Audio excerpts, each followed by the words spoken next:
Halo, pada pertemuan kali ini kita akan membahas materi tentang pelaporan keuangan dan persaingan usaha. Kelompok kami terdiri dari 4 orang yang beranggotakan Juliani Elizabeth dengan NPM 1910104005, Putri Ayu Landari dengan NPM 1910104009, Riani Suciani dengan NPM 1910104012, dan Adinda Putri Azara dengan NPM 1910104023.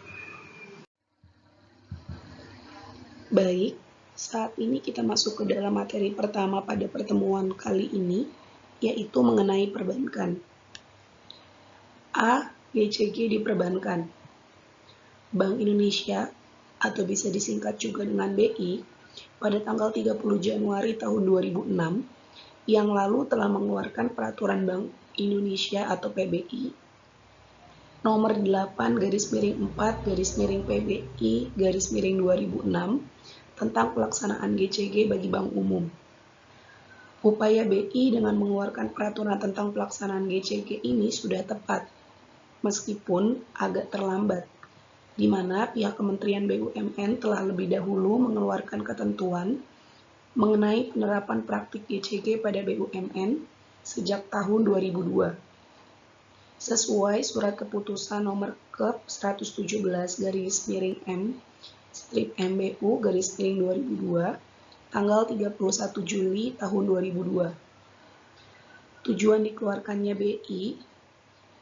PBI tersebut adalah untuk memperkuat kondisi internal perbankan nasional dalam menghadapi resiko yang semakin kompleks, berupaya melindungi kepentingan para pemangku kepentingan, serta meningkatkan kepatuhan terhadap peraturan perundang-undangan yang berlaku dan nilai-nilai etika yang berlaku umum pada industri perbankan. Dalam ketentuan ini, GCG merupakan suatu tata kelola bank yang menerapkan prinsip-prinsip keterbukaan, akuntabilitas, pertanggungjawaban, independensi, dan kewajaran. Pokok-pokok pelaksanaan GCG diwujudkan dalam pelaksanaan tugas dan tanggung jawab Dewan Komisaris dan Direksi, kelengkapan dan pelaksanaan tugas komite-komite, dan satuan kerja yang melaksanakan fungsi pengendalian internal yang ada di bank, penerapan fungsi kepatuhan auditor internal dan eksternal, penerapan manajemen resiko yang termasuk sistem pengendalian internal, penyediaan dana kepada pihak terkait, dan penyediaan dana besar, rencana strategis bank, serta transparansi kondisi keuangan dan non-keuangan. Dalam ketentuan yang mulai berlaku sejak diterbitkan tanggal 30 Januari tahun 2006 ini, setiap bank diwajibkan melakukan penilaian mandiri atau self-assessment atas pelaksanaan GCG. Menyusun laporan pelaksanaan GCG tersebut secara berkala dan kemudian akan dinilai oleh Bank Indonesia. Sesuai pasal 2 ayat 1 disebutkan bahwa bank wajib melaksanakan prinsip-prinsip GCG dalam setiap kegiatan usahanya pada seluruh tingkatan atau jenjang organisasi. Pelaksanaan prinsip-prinsip GCG sebagaimana dimaksud pada ayat 1 paling kurang harus diwujudkan dalam 7 hal, yaitu yang pertama, pelaksanaan tugas dan tanggung jawab Dewan Komisaris dan Direksi, yang kedua, kelengkapan dan pelaksanaan tugas komite-komite dan satuan kerja yang menjalankan fungsi pengendalian internal bank, yang ketiga, penerapan fungsi kepatuhan auditor internal dan auditor eksternal, yang keempat, penerapan manajemen resiko, termasuk sistem pengendalian internal, yang kelima, penyediaan dana kepada pihak terkait dan penyediaan dana besar, yang keenam, rencana strategis bank, dan yang ketujuh, transparansi kondisi keuangan dan non-keuangan bank. Agar implementasi GCG di perbankan dapat berjalan dengan lancar, maka pihak perbankan perlu menyusun suatu piagam atau charter tentang GCG yang dilengkapi dengan petunjuk operasional atau juklak, sehingga lebih mudah dipahami dan dilaksanakan oleh para staf maupun karyawan manajemen perbankan. Penerapan GCG pada industri perbankan memerlukan perhatian tersendiri sebab karakter dan kompleksitas industri perbankan berbeda dengan industri pada umumnya. Pengelolaan yang tidak sepadan, tidak hati-hati, tidak transparan, dan penyalahgunaan wewenang telah mengakibatkan jatuhnya beberapa bank. Selanjutnya, yaitu mengenai transparansi di perbankan. Berkaitan dengan masalah transparansi, Bank Indonesia telah mengeluarkan Peraturan Bank Indonesia atau PBI mengenai transparansi informasi produk perbankan yang diberlakukan pada awal Januari tahun 2005, di mana bertujuan untuk meningkatkan penerapan GCG di sektor perbankan, memperjelas manfaat dan resiko yang melekat pada produk keuangan, meningkatkan manfaat dan resiko yang melekat pada produk keuangan, meningkatkan perlindungan dan pemberdayaan nasabah. Untuk mengurangi adanya informasi asimetris, antara lain diatur mengenai kewajiban bank menginformasikan kepada nasabah secara transparan mengenai produknya, larangan pemberian informasi yang menyesatkan atau bias dan tidak etis, serta larangan dan pembatasan pemberian atau penyebarluasan data pribadi nasabah. Terdapat perkecualian apabila bertujuan untuk mengungkap kasus tindak pidana korupsi atau terjadinya kejahatan pencucian uang oleh aparat penegak hukum, maka pengungkapan dana nasabah tersebut diperbolehkan dengan perizinan khusus. Dalam rangka penerapan prinsip transparansi, Bank Indonesia juga telah mengeluarkan surat edaran kepada semua bank umum konvensional di Indonesia, yaitu nomor 15/15/DPNP pada tanggal 29 April tahun 2013 mengenai pelaksanaan Good Corporate Governance bagi bank umum, yaitu bank wajib menyampaikan laporan pelaksanaan GCG, dan bagi bank yang telah memiliki homepage, diwajibkan pula untuk menginformasikannya pada homepage bank. Selain itu, sesuai Peraturan Otoritas Jasa Keuangan atau OJK nomor 6/POJK 03/2015 tanggal 31 Maret 2015 mengenai transparansi dan publikasi laporan bank, antara lain disebutkan, yang pertama, pada pasal 2 menyatakan bahwa dalam rangka transparansi kondisi keuangan dan kinerja bank, bank wajib menyusun, mengumumkan, dan menyampaikan laporan publikasi. Yang kedua, pada pasal 3 menyatakan bahwa kelengkapan dan kebenaran isi laporan publikasi menjadi tanggung jawab direksi dan Dewan Komisaris Bank, di mana laporan publikasi terdiri atas laporan publikasi bulanan, laporan publikasi tribulanan, laporan publikasi tahunan, dan laporan publikasi lain. Pada pasal 4, yaitu menyatakan bahwa ruang lingkup informasi pada laporan publikasi meliputi laporan keuangan, informasi kinerja keuangan, dan informasi lain. Selanjutnya, masuk ke dalam pengawasan perbankan. Mengingat aspek pengawasan perbankan memegang peranan yang sangat penting, maka keberadaan komite audit yang efektif di perbankan menjadi signifikan. Oleh karena itu, dalam pemilihan atau rekrutmen anggota komite audit di perbankan, diperlukan pertimbangan aspek kapabilitas, kompetensi, serta pengalaman yang cukup di bidang audit dan keuangan atau perbankan. Namun yang tidak kalah penting adalah anggota komite audit tersebut harus memiliki moralitas atau akhlak yang terpuji. Untuk menguji apakah pelaksanaan GCG di perbankan sudah berjalan dengan baik, maka Otoritas Jasa Keuangan atau OJK harus melakukan pengawasan atau monitoring secara ketat dan transparan.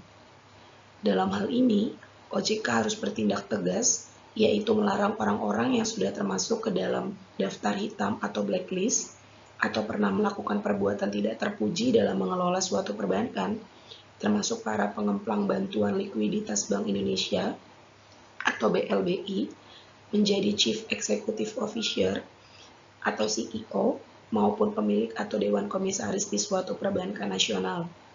Selain itu, hendaknya dihindarkan adanya perangkapan jabatan bagi para komisaris perbankan untuk menghindarkan adanya konflik kepentingan. Lalu selanjutnya yaitu D. Mengenai peringkat GCG di perbankan.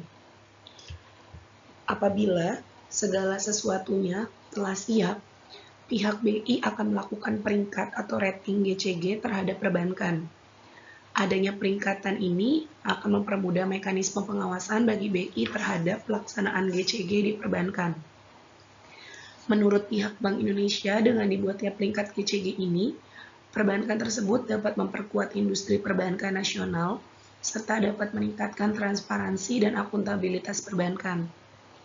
Di mana dalam hal ini terdapat 4 hal yang dijadikan sebagai kriteria penilaian bagi BI dalam menentukan peringkat GCG perbankan, yaitu yang pertama, transparansi bank terhadap pihak-pihak terkait, yang kedua, efektivitas direksi dan komisaris perbankan dalam mengemban tugasnya, yang ketiga, efektivitas komite-komite yang wajib dibentuk di lingkungan direksi dan komisaris, dan yang keempat, independensi satuan kerja audit intern, atau bisa disingkat juga dengan SKAI. Semoga dengan diberlakukannya berbagai upaya yang dilakukan oleh BI ini untuk membenahi sistem perbankan nasional dengan penerapan GCG di lingkungan perbankan dapat terlaksana dengan baik, sehingga kepercayaan masyarakat terhadap industri perbankan dapat pulih seperti sedia kala. Di mana dalam era globalisasi saat ini, tuntutan terhadap paradigma good governance dalam seluruh aktivitas perekonomian tidak dapat dielakkan lagi. Apabila kondisi good governance dapat dicapai, maka diharapkan terwujudnya negara yang bersih dan terbentuknya masyarakat sipil serta tata kelola perusahaan yang baik, bukan merupakan impian lagi. Oleh karena itu, tuntutan ditegakkannya GCG ini merupakan suatu keharusan yang tidak bisa ditawar-tawar lagi. Laporan keuangan. 1. Transparansi laporan keuangan. Salah satu prinsip good corporate governance yaitu transparansi yang berarti keterbukaan seperti dalam pengambilan keputusan dan keterbukaan mengemukakan informasi material dan relevan mengenai perusahaan. Pada saat ini, pemaparan laporan keuangan perusahaan atau annual report hanya disampaikan oleh perusahaan go public yang terdaftar di BI. Semakin tinggi keterbukaan atas laporan keuangan, maka seharusnya semakin rendah kemungkinan terjadinya KKN. Adanya penetapan peraturan pemerintah nomor 64 tahun 1999 tentang perubahan atas PP nomor 24 tahun 1938 tentang terciptanya transparansi keuangan perusahaan yang pada dasarnya berdasarkan peraturan ini, semua perusahaan diwajibkan menyampaikan laporan keuangan, namun pada berdasarkan pertimbangan kondisi manajemen dan administrasi perusahaan, maka kewajiban tersebut hanya berlaku bagi beberapa perusahaan tertentu. Informasi yang diungkapkan perusahaan dibagi menjadi dua hal, yaitu informasi finansial dan non-finansial. Terdapat 4 tujuan dari transparansi informasi. 1. Meningkatkan keterbukaan atau transparansi dalam pemberian informasi, mendukung proses implementasi GCG termasuk laporan kepada pemangku kepentingan, mengupayakan kualitas manajemen perusahaan yang profesional, dan bagi auditor eksternal dituntut lebih memahami analisis strategi dan risiko perusahaan secara keseluruhan. Adanya keterbukaan dari informasi laporan keuangan merupakan salah satu bentuk mewujudkan prinsip good corporate governance. Pelaporan keuangan e-report system atau merupakan wujud perkembangan teknologi informasi yang sangat pesat yang memiliki andil dalam munculnya suatu sistem pelaporan secara elektronik. Penggunaan e-reporting di berbagai bursa saham dunia sudah merupakan hal yang umum dalam rangka menjaga penyampaian informasi yang cepat, transparan, dan up-to-date. Adanya penyampaian pelaporan melalui e-reporting membantu percepatan keterbukaan informasi emiten secara lebih merata dan dapat menjangkau pemakai laporan keuangan yang lebih luas. Manfaat e-reporting mempermudah investor dan publik mendapatkan akses laporan secara real-time dan online. Investor maupun publik dapat mengetahui secara cepat informasi tentang emiten terkait laporan keuangan. Transparansi dan akuntabilitas pelaporan keuangan dapat menjamin pemerataan informasi dan meredukasi adanya kesenjangan informasi. Dapat meningkatkan efisiensi bagi perusahaan terbuka dan mendorong terwujudnya good corporate governance.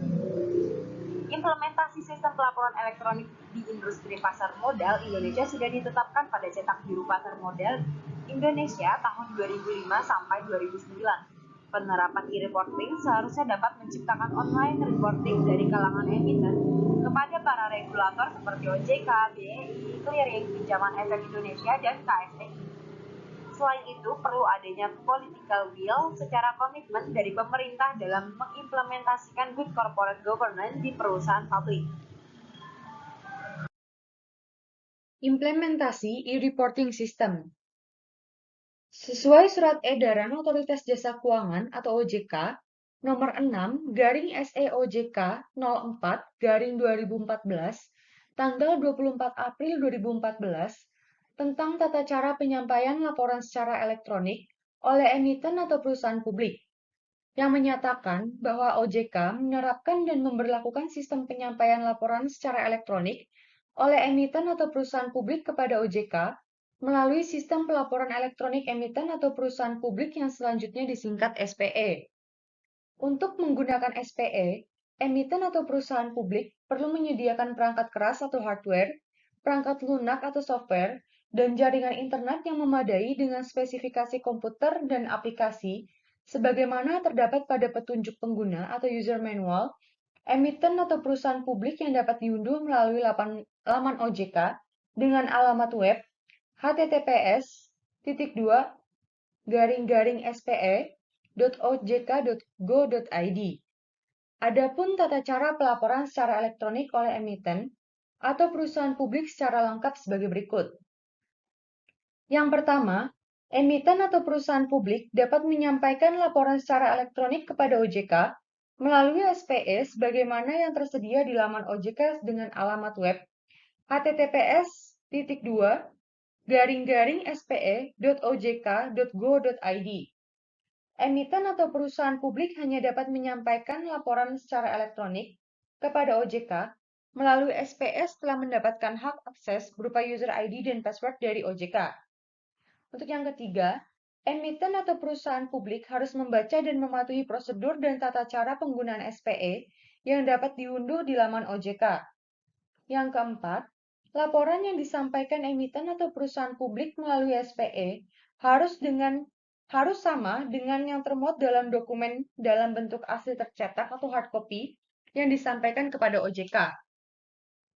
Yang kelima, dalam hal terdapat perbedaan data dan atau informasi antara dokumen dalam bentuk asli tercetak atau hard copy dengan laporan secara elektronik yang disampaikan melalui SPE, maka yang berlaku adalah dokumen dalam bentuk asli tercetak atau hard copy yang diterima oleh OJK. Dalam hal terdapat kesalahan atau kekeliruan dalam menyampaikan laporan secara elektronik, emiten atau perusahaan publik dapat menyampaikan kembali laporan dimaksud dengan memberikan tambahan perihal revisi atau laporan melalui SPE. Yang ketujuh, emiten atau perusahaan publik bertanggung jawab penuh atas penggunaan dan penyalahgunaan SPE. Yang kedelapan, laporan yang disampaikan oleh emiten atau perusahaan publik melalui SPE bersifat final sepanjang tidak ada perbedaan dengan dokumen dalam bentuk hard copy yang disampaikan kepada OJK. Yang kesembilan, penyampaian laporan secara elektronik oleh emiten atau perusahaan publik melalui SPE ini tidak menghapuskan kewajiban emiten atau perusahaan publik untuk menyampaikan laporan dalam bentuk hard copy. Yang kesepuluh, bukti penerimaan penyampaian laporan oleh emiten atau perusahaan publik yang diakui OJK adalah A. Tanda bukti elektronik yang dikeluarkan oleh SPE melalui surat elektronik atau email, pemberitahuan penerimaan laporan oleh OJK kepada emiten atau perusahaan publik dalam hal penyampaian laporan dilakukan secara elektronik. Dan B. Stempel tata usaha persuratan OJK dalam hal penyampaian laporan dilakukan dalam bentuk asli tercetak atau hard copy. Yang ke-11, penghitungan ketepatan dan keterlambatan penyampaian laporan oleh emiten atau perusahaan publik kepada OJK yang menyampaikan laporan baik secara elektronik maupun dalam bentuk asli tercetak atau hard copy, sebagaimana dimaksud pada angka 10, didasarkan pada laporan yang lebih dulu diterima oleh OJK. Yang ke-12, laporan secara elektronik yang disampaikan oleh emiten atau perusahaan publik dianggap telah diterima OJK apabila emiten atau perusahaan publik telah menerima notifikasi berupa tanda bukti elektronik yang dikeluarkan oleh SPE melalui surat elektronik atau email, pemberitahuan penerimaan pelaporan oleh OJK kepada emiten atau perusahaan publik. Yang ke-13, pada saat surat edaran Otoritas Jasa Keuangan ini mulai berlaku sampai dengan SPE beroperasi secara penuh, emiten atau perusahaan publik harus melakukan uji coba penyampaian laporan secara elektronik melalui SPE. Dalam masa pelaksanaan uji coba tersebut, Laporan yang diakui OJK adalah laporan dikirimkan dalam bentuk hard copy. Dan yang ke-14, emiten atau perusahaan publik dapat menyampaikan laporan secara elektronik melalui SPS secara penuh sejak tanggal 1 Juni 2014. Annual Report Award atau ARA.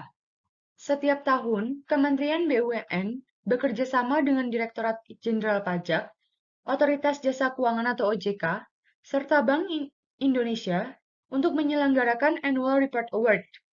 Tema Annual Report Award setiap tahunnya berbeda-beda. Annual Report Award dapat diikuti oleh semua perusahaan, baik perusahaan publik maupun perusahaan non-publik sebagai peserta. Kriteria umum yang dipakai sebagai dasar penilaian adalah sebagai berikut. Yang pertama, memberikan gambaran yang baik dan jelas mengenai kegiatan operasional perusahaan dan penjelasan mengenai kinerja perusahaan, serta indikasi arah perusahaan di masa yang akan datang. Yang kedua, penyajian informasi keuangan yang baik dan informatif sesuai dengan ketentuan akuntansi yang berlaku di Indonesia. Yang ketiga, informasi yang jelas mengenai kepemilikan dan penerapan good corporate governance. Dan yang keempat, kepatuhan terhadap peraturan perundang-undangan yang berlaku. Kecurangan pelaporan keuangan. Dalam laporan keuangan, dimungkinkan terjadinya praktik kecurangan pelaporan keuangan atau fraudulent financial reporting yang dilakukan oleh manajemen perusahaan. Fraudulent financial reporting adalah perilaku yang disengaja atau ceroboh baik dengan tindakan atau penghapusan yang menghasilkan laporan keuangan yang menyesatkan atau bias. Fraudulent financial reporting yang terjadi di suatu perusahaan memerlukan perhatian khusus dari auditor independen. Penyebab kecurangan pelaporan keuangan. Kecurangan pelaporan keuangan antara lain disebabkan adanya yang pertama, manipulasi, falsifikasi, alterasi atas catatan akuntansi dan dokumen pendukung atas laporan keuangan yang disajikan. Yang kedua, salah penyajian atau misrepresentation atau kesalahan informasi yang signifikan dalam laporan keuangan. Yang ketiga, salah penerapan atau misapplication dari prinsip akuntansi yang berhubungan dengan jumlah, klasifikasi, penyajian, dan pengungkapan. Dan yang keempat, kolusi antara manajemen dengan auditor independen. Salah satu upaya untuk mencegah adanya kolusi tersebut adalah perlu dilakukannya rotasi auditor independen dalam melakukan audit suatu perusahaan. Peran auditor independen atau kantor akuntan publik. Standar Profesional Akuntan Publik atau SPAP yang diterbitkan oleh Ikatan Akuntan Indonesia atau IAI dalam Standar Auditing Seksi 110 mengatur tentang tanggung jawab dan fungsi auditor independen. Pada paragraf 2, standar tersebut antara lain menyatakan bahwa auditor bertanggung jawab untuk merencanakan dan melaksanakan audit untuk memperoleh keyakinan memadai tentang apakah laporan keuangan bebas dari salah saji material yang baik disebabkan oleh kekeliruan atau kecurangan. Oleh karena sifat bukti audit dan karakteristik kecurangan, maka auditor dapat memperoleh keyakinan memadai. Namun, bukan mutlak bahwa salah saji material terdeteksi. Auditor tidak bertanggung jawab untuk merencanakan dan melaksanakan audit guna memperoleh keyakinan bahwa salah saji terdeteksi, baik yang disebabkan oleh kekeliruan atau kecurangan yang tidak material terhadap laporan keuangan. Salah satu cara untuk mencegah timbulnya kecurangan adalah dengan merancang sebuah sistem yang dilengkapi dengan pengendalian internal yang cukup memadai sehingga kecurangan sulit dilakukan oleh pihak luar maupun orang dalam perusahaan. The National Commission on Fraudulent Financial Reporting atau the Tradeway Commission merekomendasikan 4 tindakan yang mengurangi kemungkinan terjadinya fraudulent financial reporting adalah sebagai berikut. Yang pertama, membentuk lingkungan organisasi yang memberikan kontribusi terhadap integritas proses pelaporan keuangan atau financial reporting. Yang kedua, mengidentifikasi dan memahami faktor-faktor yang mengarah ke fraudulent financial reporting.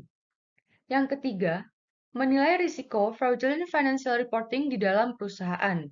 Dan yang keempat, mendesain dan mengimplementasikan internal control yang memadai untuk financial reporting. Transparansi laporan keuangan perusahaan merupakan kebutuhan yang semakin mendesak dalam rangka akuntabilitas publik dan merupakan implementasi salah satu prinsip GCG. Persaingan usaha.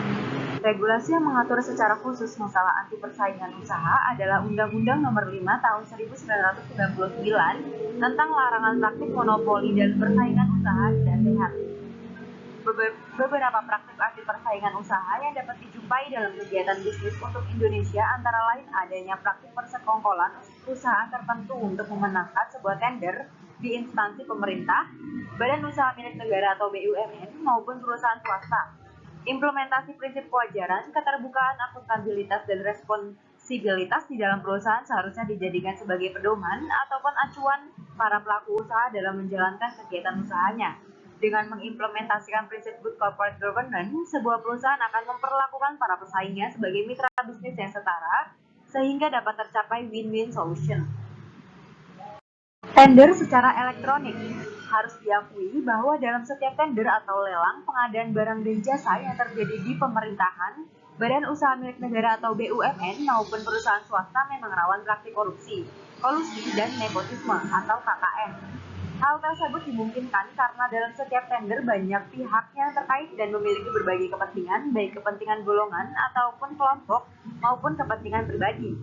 Salah satu sistem pengadaan barang yang perlu dipertimbangkan adalah e-procurement yang berbasis e-commerce. Sistem e-procurement dapat berjalan lancar apabila manajemen material di suatu perusahaan dikelola dengan baik, mulai dari database supplier, sistem katalog material, pengelolaan pesanan dari dan ke vendor atau supplier, sistem pembayaran termasuk masalah kesiapan tender atau lelang online. Implementasi tender melalui lelang online ini sangat memerlukan kesiapan teknologi informasi secara penuh berikut perangkat-perangkatnya, serta memerlukan adanya kebijakan perusahaan berupa sistem dan prosedur yang mengatur mekanisme lelang online. Oke, thanks for your attention. Sampai bertemu di materi selanjutnya.